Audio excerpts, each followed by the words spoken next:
A remarkable discovery in Jerusalem has researchers uncovering a burial slab where the body of Jesus may have been laid after his crucifixion. For the first time in centuries, researchers have uncovered what is believed to be Jesus's tomb inside the Church of the Holy Sepulchre. According to biblical narratives, Jesus Christ died more than 2,000 years ago. Recently, scientists became curious and decided to uncover the tomb of Jesus. Surprisingly, they found the tomb, and what is inside will shock you. The discovery has the power to change the course of history. Join us as we unravel the relics found inside Jesus's tomb. Chapter 1: Jesus's tomb. Jesus Christ remains one of the most important figures in Christianity. Without his life, death, and resurrection, Christianity has no basis.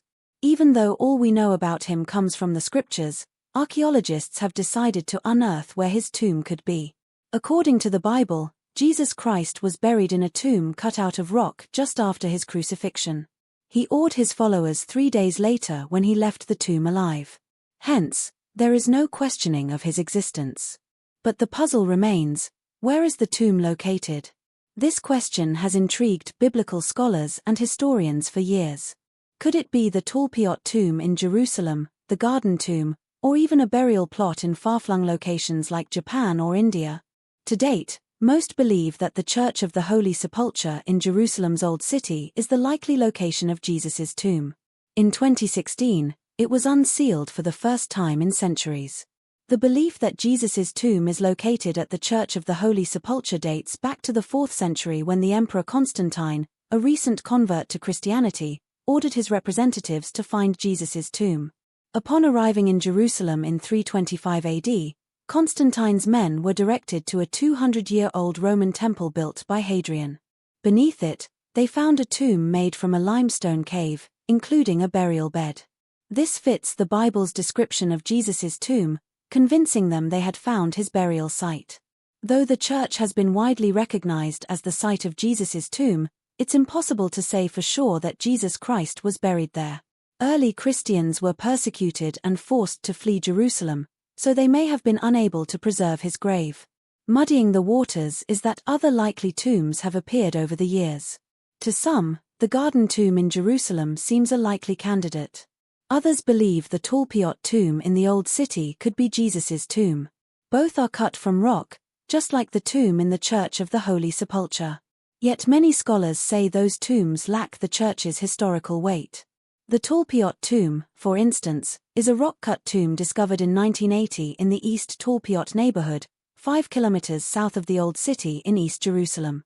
It contained 10 ossuaries, 6 inscribed with epigraphs, including one interpreted as Yeshua bar Yosef, Jesus son of Joseph.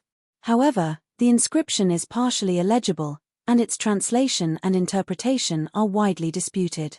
Scholars widely believe that the Jesus in Talpiot is not Jesus of Nazareth but a person with the same name, since he appears to have a son named Judas.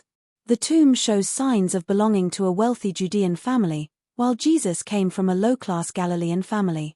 The Garden Tomb, on the other hand, is also a rock-cut tomb in Jerusalem. It was unearthed in 1867 and is considered by some Protestants to be the tomb of Jesus.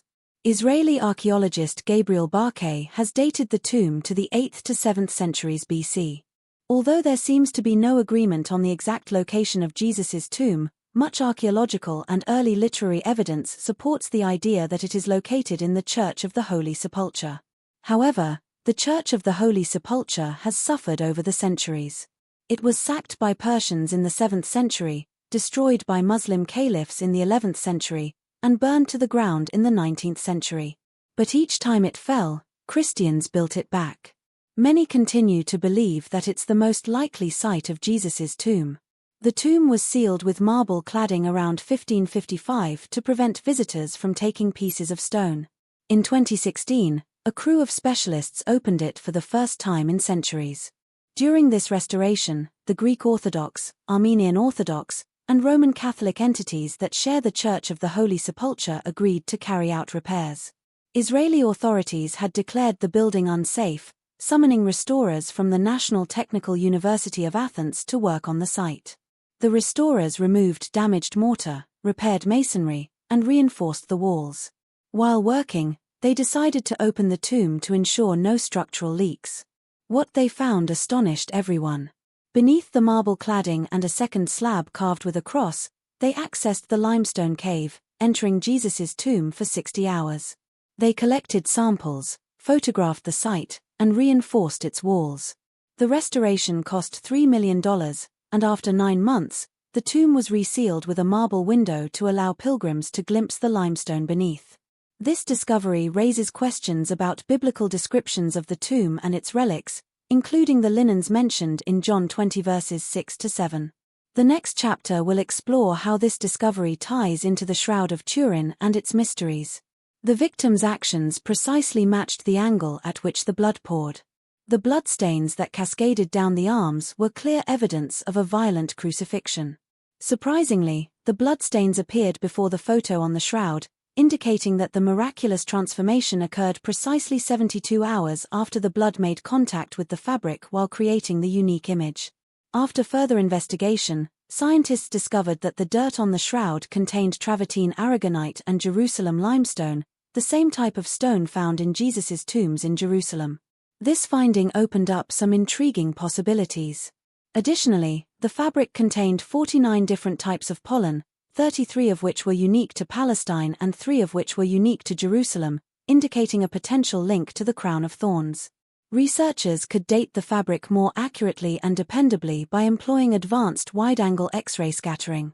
Scientists examining the man's eyes in the shroud discovered traces of ancient coins used in Jewish graves dating back to the 1st century.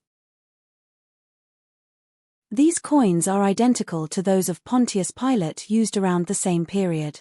Furthermore, the 2x8 cubit measurements of the shroud resemble an antiquated unit of measurement. A powerful link to the past is created by the shroud's 3-inch wide side strip, which was sewn using a unique stitch only used in Palestine in the 1st century. Creative depictions of the crucifixion throughout history have typically included nails passing through the hands. However, archaeological findings indicate that the nails were driven into the wrists, which aligns with the picture on the shroud.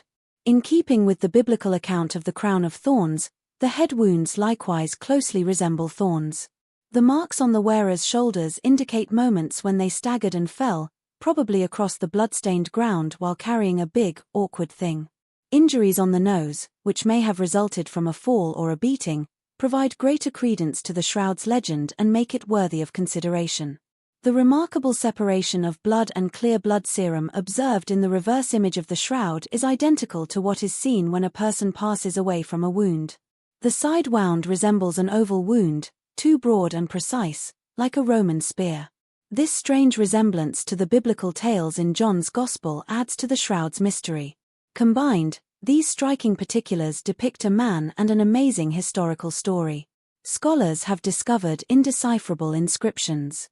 These findings are undoubtedly astounding.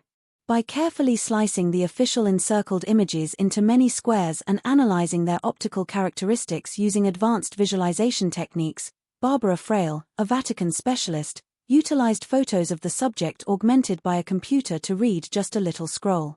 Inscriptions in Latin and Aramaic scattered across the cloth. Her investigation shows that the word has Jesus Nazareth's Greek name. She argues that since no Christian, not even a forger, would have addressed Jesus without denying his divinity at the period, doing otherwise may have resulted in being labeled a heretic. This conclusion rules out the text's medieval provenance. Additionally, she extracted the words from larger pictures of the shroud and presented them to experts, who agreed that the writing style was typical of the Middle East in the 1st century when Jesus lived. But there's still an unsolved puzzle: how did the image end up on the cloth? Was it drawn on it? To figure this out, several theories have been put up. In 2002, Raymond Rogers of Los Alamos National Laboratory in New Mexico argued in a scientific analysis of the shroud that a simple chemical alteration could explain the image. He proposed that even low heat, roughly 40 degrees Celsius or 104 degrees Fahrenheit, might turn the sweet carbohydrate molecules on cotton threads brown. This is a temperature that a corpse could momentarily get to in the event of hypothermia or dehydration. Rogers stressed that no miracle is required. While this idea is consolingly widespread, there isn't much evidence to support it in this case. It's not common to see it on burial shrouds. A different theory states that the coloring of the fibers was caused by a chemical reaction with something the body emitted. Early in the 20th century, French researcher Paul Vignon proposed that this substance might have been ammonia created when urea in perspiration decomposes. However, this explanation falls short because the final image would be blurry. Biophysicist John Del Salvo, who proposed another theory in 1982, suggested that the substance could be lactic acid produced by sweat from plant leaves reacting with paper fibers. This substance can create long-lasting, dark, negative images that resemble the bulk ringer images of leaves sandwiched between book pages. However, one explanation stands out above the others. A researcher named John Jackson claims that vacuum UV light is still the most plausible explanation for the formation of the image. For linen to become a suitably photosensitized material, light radiation must be present without concurrent heat radiation. The image on the shroud would require an astounding several billion watts of light radiation, far more than what is now understood about the sources of UV radiation. The cloth would have melted in less than 140 billionths of a second if the corresponding heat energy had existed. For such an operation, power that is more than the total electrical energy produced by our planet combined would be needed. It becomes evident that only a divine miracle could account for such an occurrence. While millions of devout Christians believe the Shroud of Turin to be an unparalleled depiction of Jesus' extreme suffering to save humanity, others may dismiss it as a fabrication. It transforms from mere fabric to an enduring representation of religion that cheers people's spirits and elevates their feelings everywhere.